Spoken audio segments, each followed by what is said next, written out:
Pemirsa, pemerintah memutuskan untuk memperpanjang pemberlakuan work from home WFH hingga 2 bulan ke depan.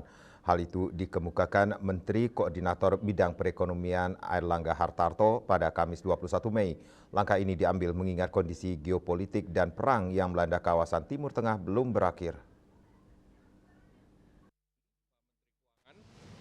Tadi melaporkan ke Bapak. Dalam keterangannya di Kompleks Istana Kepresidenan Jakarta, usai menghadiri pertemuan dengan Presiden Prabowo Subianto pada Kamis 21 Mei, Menteri Koordinator Bidang Perekonomian Airlangga Hartarto mengungkapkan pemerintah memutuskan untuk memperpanjang pemberlakuan aturan work from home sekali dalam seminggu bagi ASN.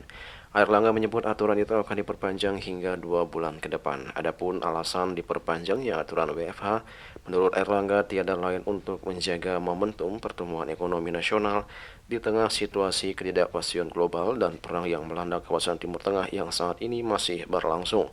Selain itu, pemerintah juga akan mempersiapkan sejumlah insentif guna mendorong pergerakan ekonomi pada kuartal kedua tahun ini. Meski begitu, Airlangga tak menjelaskan secara rinci intensif seperti apa yang dimaksud. Berbagai kebijakan yang akan diambil, termasuk kebijakan paket terkait dengan ekonomi ke depan dalam situasi seperti sekarang di mana perang belum berakhir, maka juga akan dilanjutkan work from home untuk 2 bulan ke depan.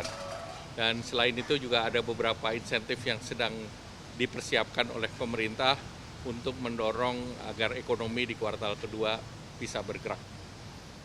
Sebelumnya, Airlangga menyebut pertemuan dengan Presiden bersama Menteri terkait juga untuk melaporkan terkait rencana implementasi pelaksanaan kebijakan devisa hasil ekspor (DHE) yang mulai diberlakukan pada 1 Juni mendatang. Selain itu, pemerintah juga menyiapkan pelaksanaan ekspor komoditas strategis seperti CPO, batubara, dan ferroalloy melalui PT Danantara Sumber Daya Indonesia.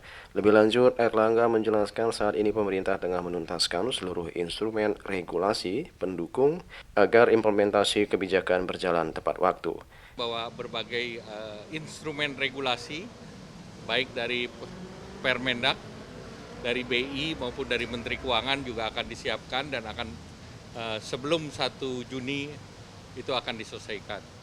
Juli Suharto dan Ketut Sumadiase melaporkan.